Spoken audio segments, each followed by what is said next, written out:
Selamat malam pemirsa. Demi mencegah penyebaran COVID-19, untuk kedua kalinya pemerintah melakukan larangan mudik yang efektif berlaku mulai hari ini, Kamis 6 Mei hingga 17 Mei 2021. Dan ini berlaku untuk semua moda transportasi mulai darat, laut, dan udara. Tidak hanya itu, masyarakat juga dilarang untuk meninggalkan daerah domisili masing-masing kecuali dengan alasan yang mendesak dan yang sangat penting. Misalnya ada anggota keluarga yang sakit atau yang meninggal dunia. Lalu bagaimana penerapan larangan mudik di lapangan? Akankah aksi kucing-kucingan mudik antara petugas dan juga pemudik seperti tahun lalu kembali terjadi? Dan lalu bagaimana pula nasib mereka yang tidak bisa mudik dan harus bertahan di Jakarta misalnya atau tidak bisa pulang ke kampung masing-masing? Ini akan menjadi pembahasan kami di dua sisi malam hari ini bersama saya Dwi Anggia. Baik, di studio kami sudah hadir malam hari ini ada Resti Khalifah, ini pekerja informal asal Garut. Selamat malam Mbak Resti. Selamat malam. Ya. Sehat ya? Alhamdulillah sehat. Alhamdulillah sehat. Mbak Resti, saya boleh tahu ini bekerja di bidang informal ya, pekerja rumah tangga? Iya, asisten rumah tangga. Oke, asisten rumah tangga. Sudah berapa lama Mbak Resti? Sudah 2 tahun. Sudah 2 tahun, artinya udah lama juga nggak mudik ya. Nah, tahu nggak ini soal informasi larangan mudik oleh pemerintah? Tahu. Yang diketahui Mbak Resti seperti apa? Yang diketahui saya sih tidak boleh mudik kan. Meskipun sudah menerapkan protokol kesehatan tapi tetap nggak bisa mudik. Terus pas tahu bahwa dilarang lagi untuk kedua kalinya, apa nih yang dirasain? Pasti sedih lah. Nggak bisa ketemu sama keluarga lagi kan. Gitu. Terus keluarga di rumah juga tahu bahwa Mbak Resti nggak akan pulang tahun ini? Iya, udah tahu. Respon orang tua gimana? Sedih juga sih. Sedih juga. Iya. Kalau seandainya memang boleh mudik setelah Lebaran, ada keinginan nggak untuk pulang juga? Walaupun ini aturannya sangat ketat ya, harus ada tes PCR, tes untuk swab antigen segala macam. Kalau misalnya boleh, ya mau pulang juga. Mau ketemu sama orang tua. Gitu. Sudah berapa lama berarti nggak ketemu sama orang tua ini? Tahun lalu sih pulang. Itu setelah Lebaran juga berarti ya? Setelah Lebaran. Oke. Setelah Lebaran Idul Adha. Oh, setelah Lebaran Iya. mau lebih lama lagi Iya, pulangnya lebih ya, lama udah lagi. nggak lama juga. Nah ini sekarang udah menghubungi orang tua bahwa nggak pulang. Iya, sekarang udah menghubungi orang tua. Oke. Terus orang tua juga ya mau gimana lagi, orang gak bisa pulang. Jadi, Kapan terakhir nelfon ke ibu? minggu lalu. Minggu lalu. Ya. Nah sekarang kita coba menghubungi orang tuanya Mbak Resti nih ya. Ya. Sudah bergabung, kita coba hubungin. Selamat malam. Malam. Iya, ini ada orang tuanya, ada Ibu Eti Rohaiti. Ibu Eti apa kabar? Baik, alhamdulillah. Alhamdulillah sehat ya Bu ya. Alhamdulillah. Bagaimana Ibu untuk mudik tahun ini? Tadi saya berbincang dengan anaknya Resti, nggak bisa pulang lagi nih Bu, udah 2 kali Lebaran nggak pulang. Bagaimana nih tanggapan dari keluarga Ibu Eti? Ya sedih tuh, sedih banget. Nah sekarang Ibu Eti nih bisa ngobrol langsung nih Ibu Eti sama Resti nih di studio. Ada yang ingin Ibu sampaikan nggak untuk Resti? Resti boleh dibuka maskernya nggak apa-apa? Nah ini biar kelihatan ini anaknya Bu ada di sini bersama saya Ibu Eti.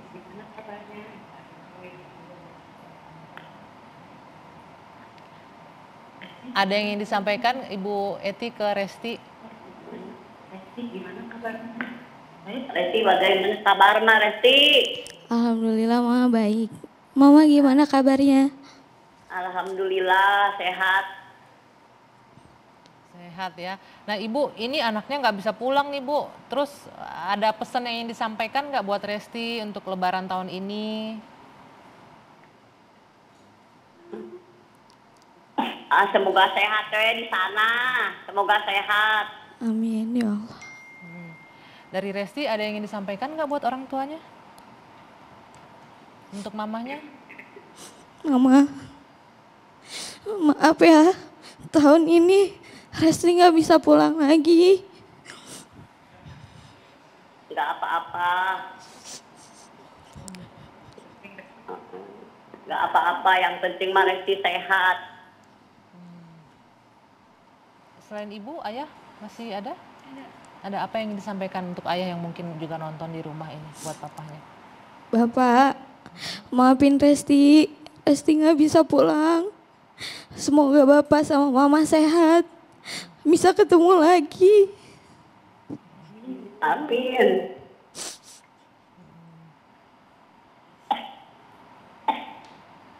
Oke.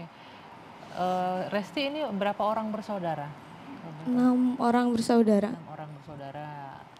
Anak keberapa? Anak ketiga. Masih ada adik-adiknya berarti di rumah Ada. ya? Masih kecil-kecil Iya. ya? Heeh. Ini juga dekat dong ya sama adik-adik segala macam? Iya, Udah komunikasi juga sama adik-adik kalau tetehnya nggak bisa pulang tahun ini? udah Nah, komunikasi lagi. terus mereka gimana? Udah mulai ngerti nggak sih kalau diajak ngobrol itu? Dia ngerti sih. Ngerti karena kan gimana lagi gitu, gak bisa pulang mau gimana lagi. Nggak ada cara lain kan. Gitu sih. Oke, baik. Baik, nanti kita akan lanjutkan lagi. Kita jeda dulu sejenak. Ini bagaimana kemudian Resti adalah salah satu contoh saja pemirsa bagi mereka pekerja informal yang mungkin tidak bisa melakukan mudik, berkumpul bersama keluarga pada tahun ini. Nanti usai jeda kami akan lanjutkan perbincangan bagaimana juga pelarangan mudik yang akan terus berlangsung hingga 7 Mei nanti. Pelaksanaannya seperti apa? Kita lanjutkan usai jeda. Dua Sisi sesaat lagi.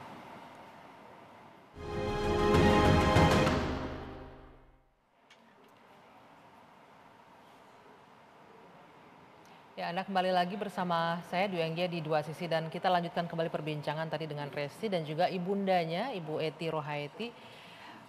Saya ke Ibu Eti terlebih dahulu. Ibu Eti masih bersama saya ya? Iya. Ya, Ibu Eti, boleh tahu nggak nih Ibu Eti tetangga-tetangga yang lain atau warga di sekitar tempat tinggal Bu Eti ada yang sudah datang dari tempat pekerja masing-masing, ada yang sudah mudik atau seperti apa di sana kalau boleh tahu? Belum ada yang pulang. Belum ada yang pulang. Tapi banyak tahu tetangga-tetangga ada yang kerja keluar Garut, ada yang di Jakarta mungkin atau di kota lain di Surabaya. Banyak.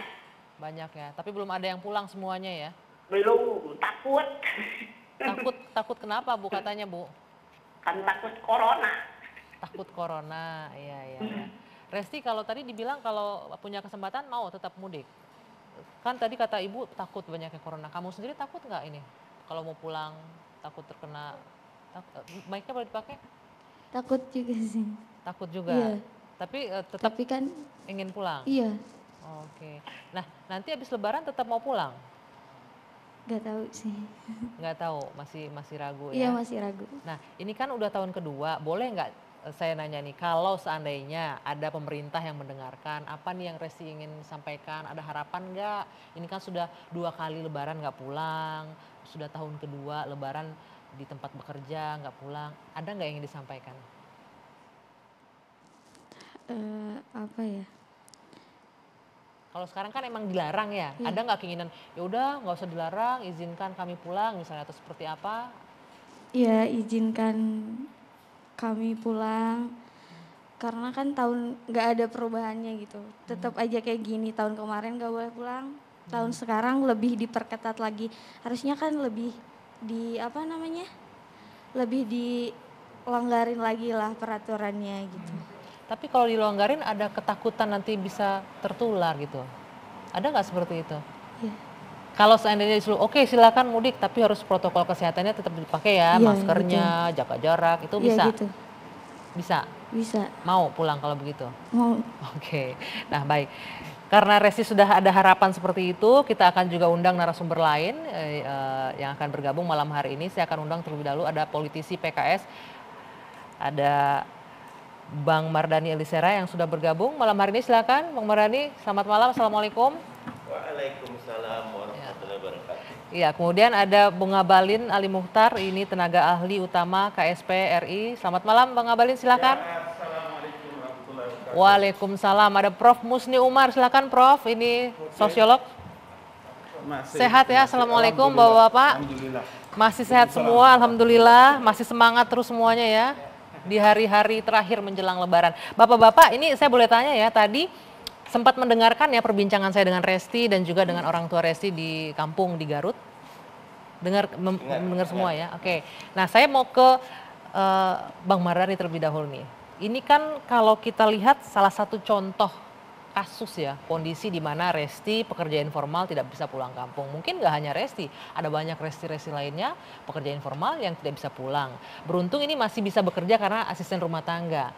Bagaimana dengan para pekerja informal lain yang mungkin pedagang misalnya atau pekerja lain yang informal yang kalau bertahan di Jakarta juga nggak bisa ngapa-ngapain, kalau pulang juga susah ternyata. Tanggapannya gimana? Ya, makasih Anggi. Bismillahirrahmanirrahim. Resti adalah fakta dan data yang harus betul-betul kita hitung. Karena mudik itu ibadah, mudik itu kebaikan, ekonomi, sosial, budaya. Benar bahwa sekarang karena ada COVID kita harus atur. Tetapi di lapangan saya melihat aturan ini antara yang dibuat sama di bawah itu mensana in corpore sano. Lo ke sana gue ke sono. Nah ini betul-betul harus dirapihkan. Tidak cuma hulunya saja gitu. Teman-teman polisi luar biasa kerja keras loh. Tetapi itu nggak guna ketika hilirnya tidak disiapkan. Tujuan utama tidak boleh mudik itu karena COVID-19, karena kerumunan, karena kemungkinan transmisi dari kota ke desa. Tetapi dengan berkerumun di tempat-tempat penyekatan, apalagi ada kerumunan ke tempat lain, menurut saya ini pemerintah harus betul-betul meninjau ulang kebijakannya agar sesuai atas sama bawahnya. Bahwa targetnya adalah tidak ada COVID yang naik gitu. Tapi ini kan memang tujuannya baik ya untuk menekan penyebaran COVID. Nah kalau kita lihat memang tidak gampang juga loh Bang Mardhani untuk mengatur masyarakat sedemikian banyak dengan punya pemikiran masing-masing. Kalau bisa dibilang dilarang begini agak susah, diatur begini juga susah. Jadi pemerintah posisinya sulit. The evil is in the detail. Misal gini, oke, ASN tidak boleh, nggak masalah. Pekerja kantoran nggak boleh, nggak masalah. Mereka punya banyak alternatif kegiatan. Tapi Resti dan hampir separuh pekerja kita itu pekerja informal. Yang nanti banyak yang tutup lalu mereka tidak ada yang dilakukan di Jakarta. Di sana juga tidak bisa untuk bertemu, kenapa ini tidak difasilitasi dengan sebuah kebijakan khusus. Misal, satu, perginya diatur, minta kepada para majikannya untuk membuat kebijakan. Cutinya jangan bersamaan, tapi berbeda. Atau menurut saya pemerintah belum investasi ke hulunya. Bisa jadi sedetail itu apakah mungkin dilakukan seperti tadi melibatkan majikan mengatur para pekerja informal? Kalau itu banyak didetailkan dapat Anggi. Contoh. Kementerian Pendidikan sudah buat belum surat edaran agar menyadarkan anak didik bahwa sekarang di masa COVID kalau ayah ibu ngajak pulang kampung mudik sampaikan ini alasan, nanti anak-anak sendiri yang akan memberikan. Kementerian Dalam Negeri sudah belum mensosialisasikan ke teman kepala daerah ketika seluruh peta itu dibuat. Sekarang sederhana Anggi, semuanya sudah bisa.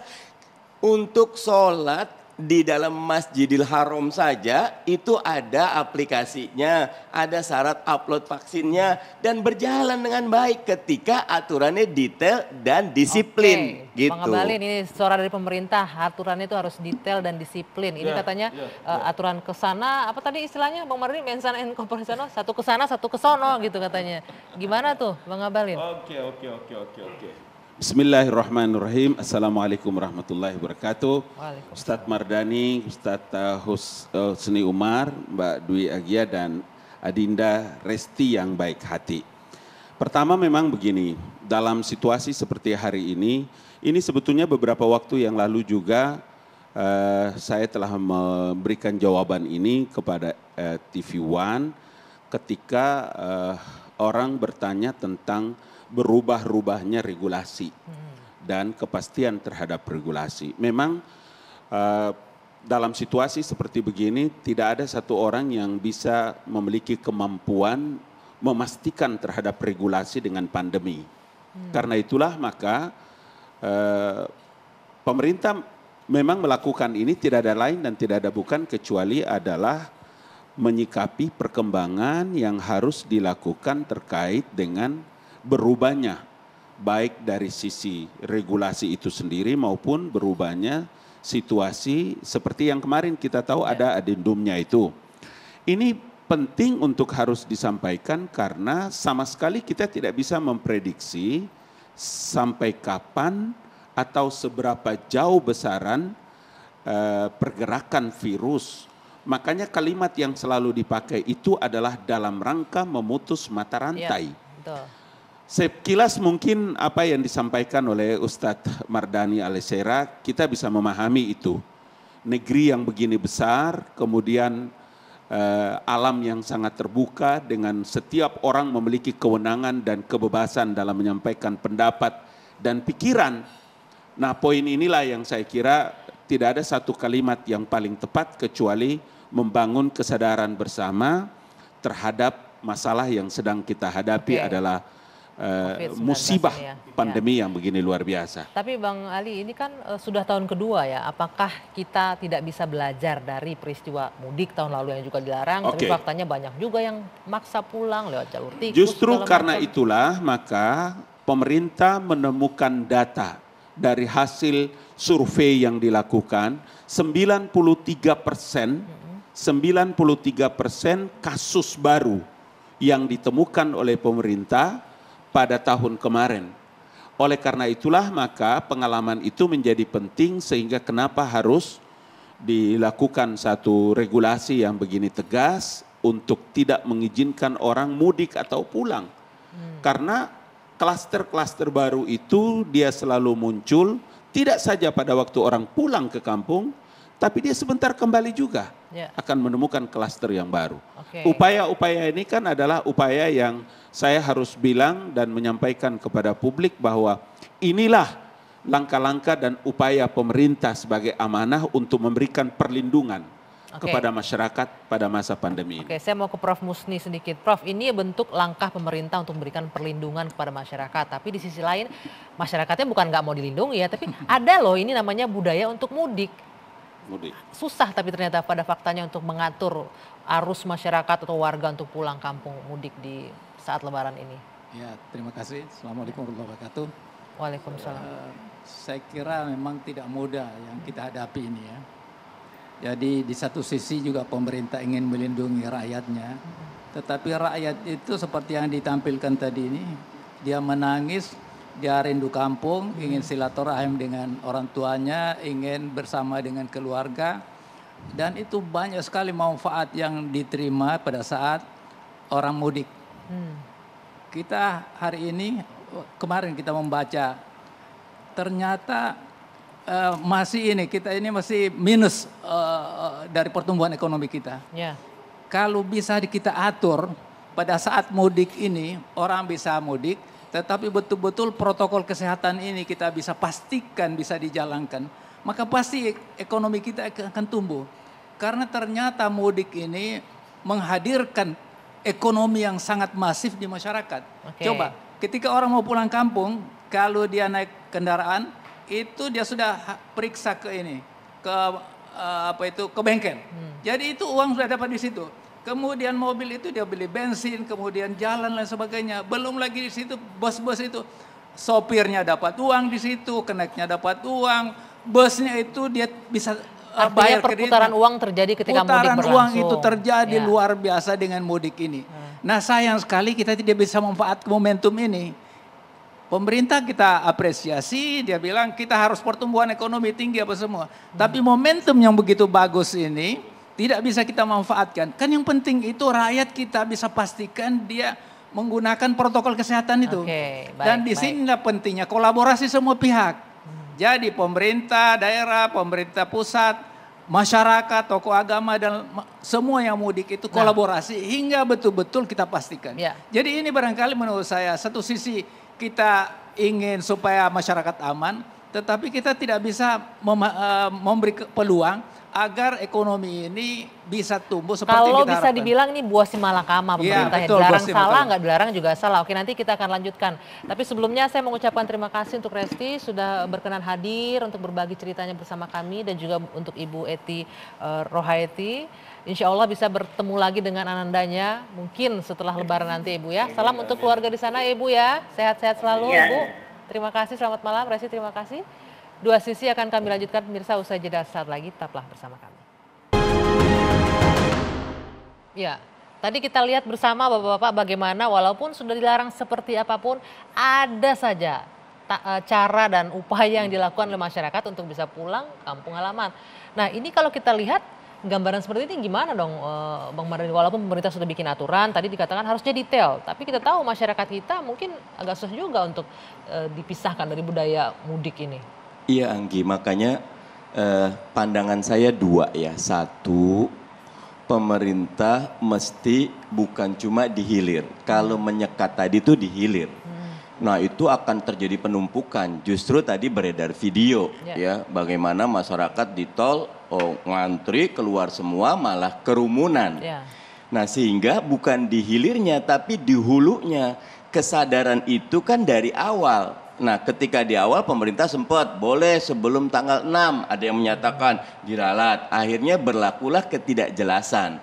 Oke sekarang sudah jelas hari ini. Tetapi tadi pertanyaan saya Pak RT, Pak RW mestinya sudah diingatkan. Bisa membuat sosialisasi. Warga kami sebaiknya 6 sampai 17 tidak ada yang mudik. Karena itu puncak-puncak kemungkinan akan ada kerumunan. Kemungkinan akan menambah jumlah COVID besar. Kalau dari hulu sudah dibuat, kesadaran ada, tadi saya bilang sekolah, maka hilirnya akan menjadi mudah. Tapi gitu tunggu, ini kan selalu ada istilahnya mensiasati, tanggal 6, 17 nggak boleh, malah dipilih sebelum tanggal 6 berbondong-bondong mudik. Kita lihat kemarin terminal rame, bandara penuh, semuanya. Iya artinya kesadaran untuk betul-betul menjaga protokol COVID-19 belum terwujud. Nah itu jadi catatan.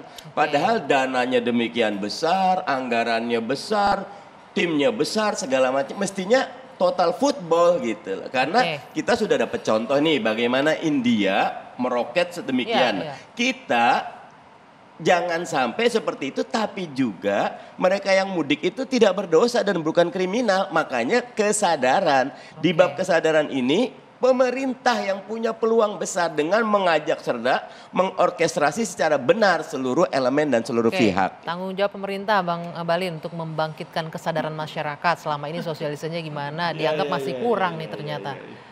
Memang kalau sekilas kita lihat itu mungkin bisa kita mengaminkan. Ibarat Ustadz Mardhani itu menyebutkan gairil maghdubi alaihim waladhdallin, kita aminkan. Semua beberapa statement tadi benar. Statementnya benar. Jangan lupa bahwa karakter masyarakat Indonesia, tadi kan dikasih lihat. Betul. Bayangkan ada untuk mudik saja, ada saja akalnya, naik rakit. Jadi tadi beberapa statement itu saya aminkan. Amin, kira-kira begitu Ramadan ini kan. Karena karakter masyarakat itu tidak seperti yang kita membayangkan ini. Saya ini cerita karena saya ini alumni juga COVID loh, alumni COVID 42 hari. Kalau sekiranya semua orang yang kena COVID ini bisa menceritakan kepada masyarakat betapa bahayanya dan begitu brutalnya COVID menyerang orang, saya kira mungkin sadar. Kakak kandung saya di atas abang saya itu saja yang sekolahnya tinggi, pejabat di Papua, melihat saja orang itu pakai APD saja itu stresnya minta ampun. Dia tahu statusnya menjadi positif itu saja udah berantakan. Nah, apa yang mau saya katakan dari sini, memang coba bayangkan kalimat yang dipakai oleh presiden dan pemerintah itu adalah menghimbau dengan kesadaran penuh keikhlasan. Apa itu? Sebetulnya kan kalau dibilang pemerintah itu perintah loh, instruksi. Iya kan? Tetapi ini mesti dilakukan kenapa? Karena dua hal. Maaf saya potong nih, saya potong bentar. Tadi kan menghimbau, kalau ada masyarakat yang kan himbauan aja, tapi ada masyarakat dengan kesadaran dan keikhlasan, ada yang nggak sadar dan ada yang nggak ikhlas. Akhirnya tadi colong-colongan juga. Itulah gaya karakter yang memang harus dipakai dalam mengayomi, memimpin rakyat Republik Indonesia kayak begitu. Coba lihat tadi dia pakai rakit. kemudian dia ganti plat nomor. Nomornya diganti. Padahal mudik itu orang Jawa bilang, oh, mungkin Pak Bang Ali, Ustadz Mardani tahu itu, pulang kampung sebentar, mudik itu. Dalam Kamus Besar Bahasa Indonesia kan sudah diterangkan itu. Tidak berarti bahwa kalau orang tidak mudik itu tidak bersilaturahmi, tidak. Kita tidak pernah membayangkan ada pandemi ini, kita tidak pernah membayangkan anak-anak kita bisa sekolah dan ujian dengan cara daring. Itulah kenapa tadi Resti dengan ibunya menjadi contoh, bisa saling komunikasi, sehingga paling tidak momentum kita bertiga dengan Nona Manis Dwi Anggia malam ini juga paling tidak bisa memberikan pesan-pesan baik sebagai satu kesadaran, memberikan pencerahan kepada publik atas regulasi ini. Sebelum kita lihat pantauan, saya sedikit ke Prof. Musni. Prof, tadi kan diminta keikhlasan, kesadaran. Tapi kalau kita lihat kurang apa sih, sosialisasi sudah diberikan, bahaya karena COVID juga masyarakat sudah tahu, tapi tetap sepertinya keinginan besar mudik itu mengalahkan semua ketakutan karena COVID kayaknya. Ya, memang ini tidak mudah untuk menyetop orang pulang kampung.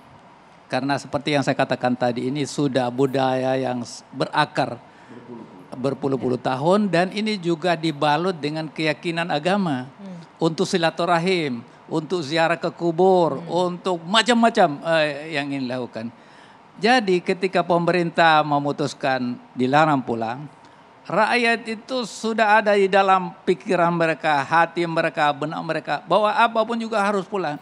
Maka banyak orang yang saya tahu sebelum tanggal 6 hari ini itu sudah pulang. Betul. Itu satu.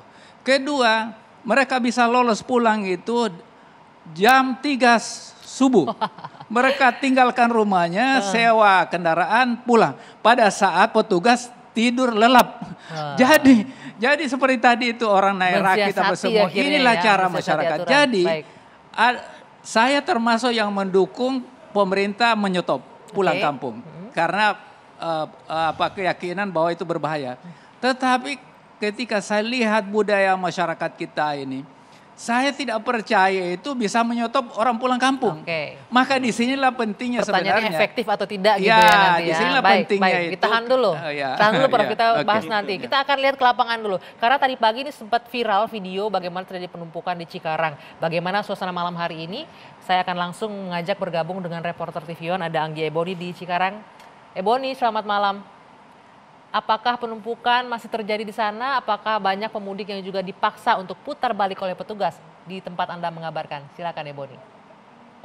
Baik, selamat malam Anggi dan pemirsa. Hingga malam ini penyekatan masih dilakukan di ruas tol Jakarta Cikampek, tepatnya ini di kilometer 31. Nah, untuk banyaknya jumlah pemudik yang diputarbalikkan, data yang kami catat sedikitnya hingga pukul 18 waktu Indonesia Barat tadi, ada 429 kendaraan. Jadi ini sudah lebih dari 400 kendaraan yang diarahkan untuk putar balik, dan mayoritas diantaranya merupakan kendaraan pribadi, yakni hampir mencapai 400 kendaraan.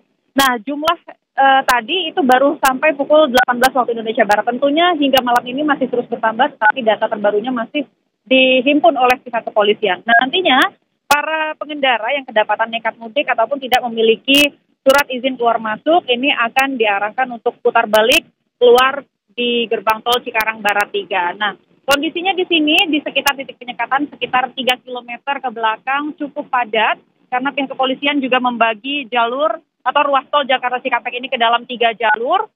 Dan apabila nantinya terjadi kemacetan yang cukup panjang, maka pihak kepolisian akan sedikit melonggarkan pengecekan, tetapi itu bukan artinya bahwa masyarakat bisa tetap lolos, bisa tetap mudik, karena nanti di sana di titik selanjutnya juga akan ada checkpoint, dan biasanya di setiap perbatasan antar wilayah juga pihak kepolisian juga sudah menjaga. Jadi kami tetap sarankan, kami imbau juga kepada masyarakat yang masih nekat ingin mencoba mudik, bahkan mungkin mau coba lewat jalur arteri, jangan coba-coba patuhi saja aturan pemerintah, karena checkpoint ini tidak hanya ada di ruas tol saja, tetapi juga di jalur arteri, bahkan di jalur-jalur tikus sekalipun. Nah, Anggi dan pemirsa, kami bisa informasikan bahwa selama aturan larangan mudik, ruas tol Jakarta Cikampek, tol layang khususnya ini juga ditutup, yakni mulai dari tanggal 6 Mei hari ini hingga tanggal 17 Mei 2021 mendatang. Sementara demikian, Anggi. Ya.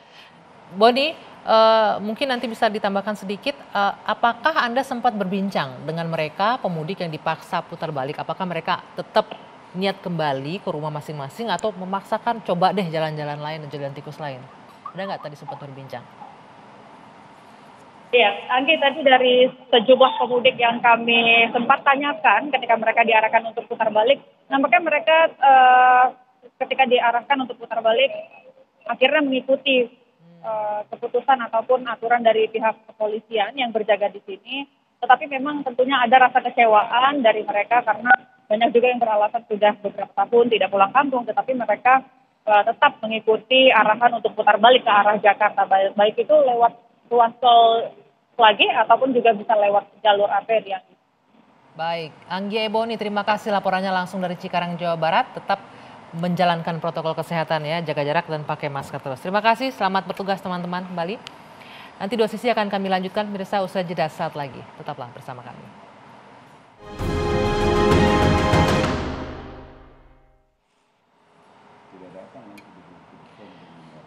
Anda kembali bersama kami di Dua Sisi, pemirsa. Sebelum kita lanjutkan perbincangan dengan narasumber saya yang sudah hadir di studio, saya ingin mengajak terlebih dahulu untuk bergabung. Ini Kombes Pol Sambodo Purnomo Yogo, Dirlantas Polda Metro Jaya. Selamat malam, Pak Sambodo.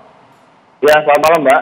Ya, ini sebelumnya saya mengucapkan selamat bertugas nih ya, karena pasti ini malam-malam yang padat dan sibuk sekali nih keliling. Ya, terima kasih. Ya. Mas Sambodo, ini kita berkaca hari ini, hari perdana pengetatan atau larangan mudik dilakukan ya, hari Kamis ini. Tadi pagi, siang itu sempat viral video di Cikarang terjadi penumpukan kendaraan, tidak hanya itu terjadi juga penumpukan orang. Nah, apakah yang dilakukan pasca peristiwa ini? Apa evaluasi yang dilakukan oleh pihak kepolisian untuk mengatasi hal ini agar tidak terjadi lagi, Pak Sambodo? Baik, yang pertama kami akan menjelaskan terkait dengan video yang viral tadi pagi. Adanya sekumpulan orang yang kemudian turun dari kendaraannya, kemudian berada di dalam jalan tol. Kejadian itu adalah terjadi sekitar jam 7 pagi di gerbang tol Cikarang Barat yang dari arah Cikampek. Jadi penyekatan di gerbang tol Cikarang Barat ini, kendaraan-kendaraan yang kita keluarkan dari dalam tol itu kemudian kita putar balik, masuk kembali ke arah Jakarta lewat jalan tol. Jadi dari gitu gerbang tol dia putar balik masuk ke arah Jakarta. Nah, di tempat U-turn itu, tempat dia putaran itu crossing dengan jalur yang dari arah Cikampek.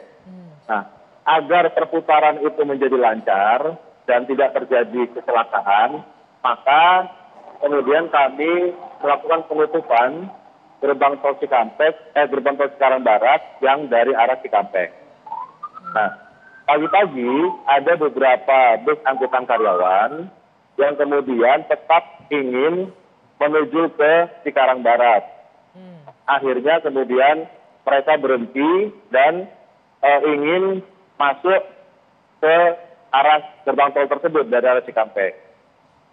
Karena posisinya itu juga berdekatan dengan posko, maka anggota kami langsung sigap, lari dan menyeberang ke arah jalan tol yang dari arah Cikampek ke Jakarta. Kemudian menyampaikan ada masalah apa, ternyata masalah penutupan. Saat itu juga kita negosiasi, kita lakukan buka tutup. Kemudian penyekatan itu kita buka dan langsung mereka naik kembali ke bus dan langsung menuju ke lokasi tujuan yang masing-masing. Jadi memang kejadiannya tidak lebih dari 5 menit. Okay. Hanya karena video itu viral, jadi kemudian seolah-olah itu terjadinya adalah pemudik yang disekat. Padahal bukan pemudik, itu adalah karyawan dari perusahaan yang akan bekerja di Bekasi, keluar dari gerbang tol Cikarang Barat. Baik Pak Sambodo. Ya, baik. Kemudian bagaimana penerapan untuk larangan mudik hingga malam hari ini? Masih berlangsungkah? Sudah berapa banyak ini yang pemudik dipaksa untuk putar balik? Dan efektif nggak itu pemaksaan putar balik? Data menunjukkan mulai dari pukul 00.00 tadi malam, saat pertama kali melakukan kami penyekatan, sampai dengan pukul 6 tadi sore, itu ada 1.258 kendaraan yang kita putar balik. Tidak hanya kendaraan mobil atau roda 4 ke atas, tetapi ada 112 kendaraan sepeda motor yang kita putar balik di jalur arteri. Jadi saya pikir sudah cukup lumayan efektif ya untuk memberikan pemahaman kepada masyarakat bahwa memang ada larangan mudik dari pemerintah. Oke, nah Pak Sambodo tadi saya sempat berbincang juga dengan Prof. Musni nih, salah seorang kenalannya ada yang maksa mudik ya Prof ya, tapi mensiasati pulang jam 3 malam, katanya nggak dijaga. Nah apakah nanti ini jam-jam rawan tersebut juga akan termasuk yang diawasi? Tapi nanti kita lanjutkan perbincangannya, dijawab usai jeda saat lagi di Dua Sisi.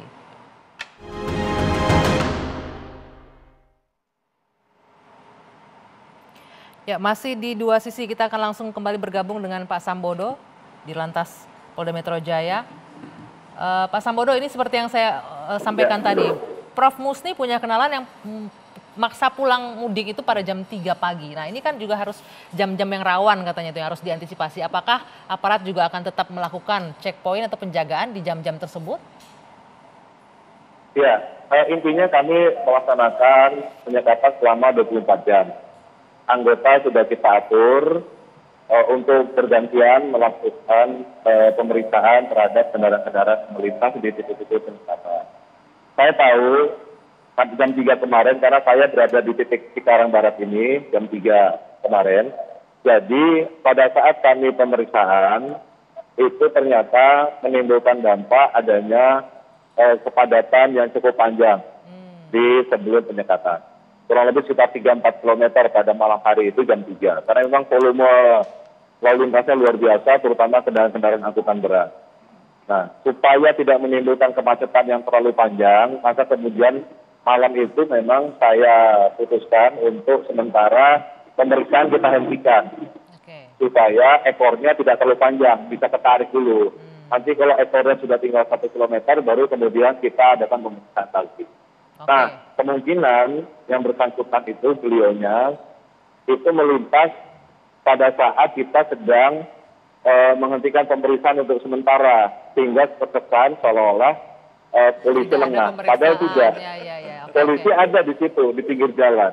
Tetapi karena ekornya sudah terlalu panjang, maka kemudian kita melakukan diskresi, pemeriksaan sementara kita hentikan supaya tidak terlalu memberikan hambatan bagi memakai jalan lain. Baik, baik. Artinya ini buat pemudik nih janganlah mencontoh itu ya, karena malam-malam selanjutnya petugas masih akan jaga 24 jam gitu ya Mas Sam. Masalahnya kan gini, walaupun di sini kita lepas, di Pejagan ada.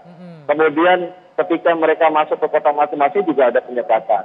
Dia mau ke Cirebon, mau ke Bandung, mau ke Semarang, mau ke Surabaya, mau ke luar Ngawi misalnya, ke Solo, itu semua ada penyekatan gitu. Jadi memang filter pertama ada di wilayah Polda Metro Jaya. Jadi pilihannya mau putar balik di sini, di Cikarang, atau nanti udah jauh balik lagi, lebih capek lagi. Tambah jauh nanti baliknya. Terus sampai Semarang suruh balik ke Jakarta kan jauh, Mbak.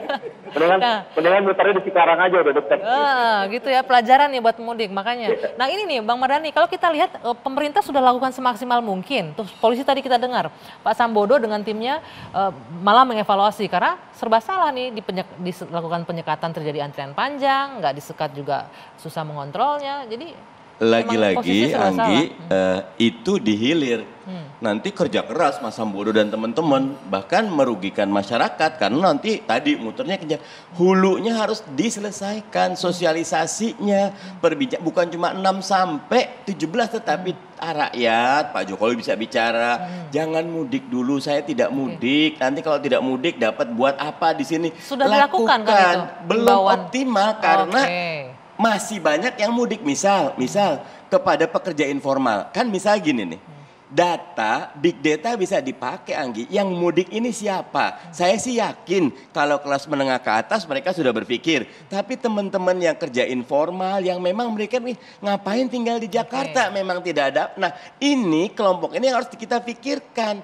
Dan mereka, sebagian mereka juga mungkin berpikir, mudik nggak boleh tapi tempat wisata dibolehkan, kan itu sesuatu yang melemahkan penegakan disiplin dan itu buruk secara kebijakan publik.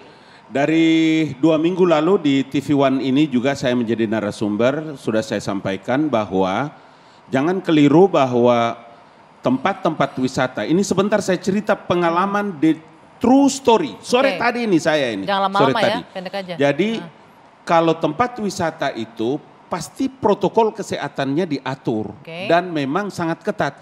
Saya masuk di Ancol nih, tadi di depan, yang dia tahu nih ada patwalnya, kemudian ini, itu 45 menit saya harus untuk berdiri. pemeriksaan saja. Karena saya harus isi ceramah itu kan di dalam. merugikan, padahal bisa pakai aplikasi yang makanya bukan 100 persoalannya orang, begini. 200 bukan. orang, persoalannya sederhana. Persoalannya kan memang dia mungkin bisa lihat saya lewat Zoom, tapi dia juga kepingin foto sama saya kan. Oh, itu lain hal lagi. Cerita, tapi begini maksud saya begini. Nah. Kalau tempat wisata itu memang diatur dua hal. Yang pertama adalah protokol kesehatan yang sangat ketat. Dan yang kedua petugasnya ada.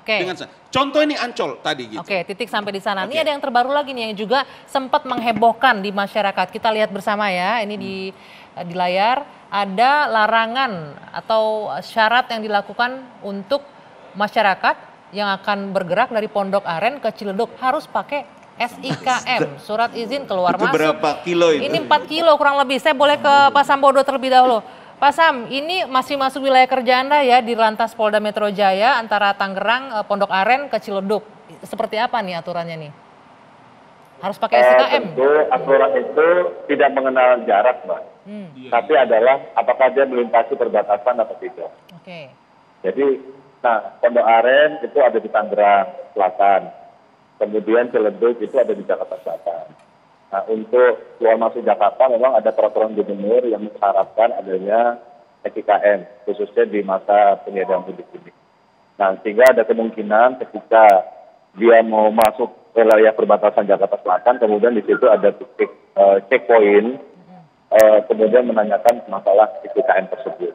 Nah, jadi perlu saya gambarkan, Polda Metro Jaya membangun 31 titik pemeriksaan, 17 titik checkpoint dan 14 titik penyekatan. 17 titik checkpoint itu berada di dalam wilayah aglomerasi Jabodetabek.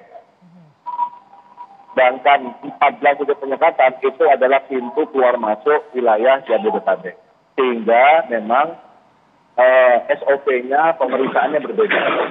Kalau yang checkpoint itu sebetulnya dia lebih kepada pemeriksaan dari apakah protokol kesehatan dipatuhi atau tidak, apakah berkendara menggunakan masker atau tidak, sebagainya. Sambil melihat kalau ada kendaraan-kendaraan yang diduga akan mudik. Tetapi di 14 titik penyekatan betul-betul kami meriksa apakah yang bersangkutan melakukan perjalanan non-mudik yang diperbolehkan, bagaimana dalam surat edaran nomor 13 surat COVID nomor 19. Baik, intinya memang tadi disebutkan aturan tidak mengenal jarak, tapi apapun itu kita menghargai apa yang dilakukan oleh pemerintah, upaya pemerintah untuk bisa menekan penyebaran pandemi COVID, dan di satu sisi masyarakat juga diminta untuk lebih sadar diri bahwa bahayanya COVID seperti apa, sehingga kita sama-sama bekerja. Baik, Pak Sambodo, terima kasih sudah bergabung bersama kami, selamat bertugas, salam buat rekan-rekan di sana, tetap semangat dan jaga kesehatan. Terima kasih. Ya, Bapak-bapak juga terima kasih sekali sudah hadir berdiskusi malam hari ini. Tapi memang yang agak sulit dilawan itu adalah budaya dengan aturan, ini agak susah ya. Tapi apapun itu kita berharap ini semua demi kebaikan bersama. Kita belajar dari negara lain, India yang memasuki gelombang tsunami COVID yang cukup besar. Mudah-mudahan tidak terjadi di Indonesia pasca Lebaran nanti. Saya Dwi Anggia, saya akhiri Dua Sisi malam hari ini. Selamat malam, sampai jumpa.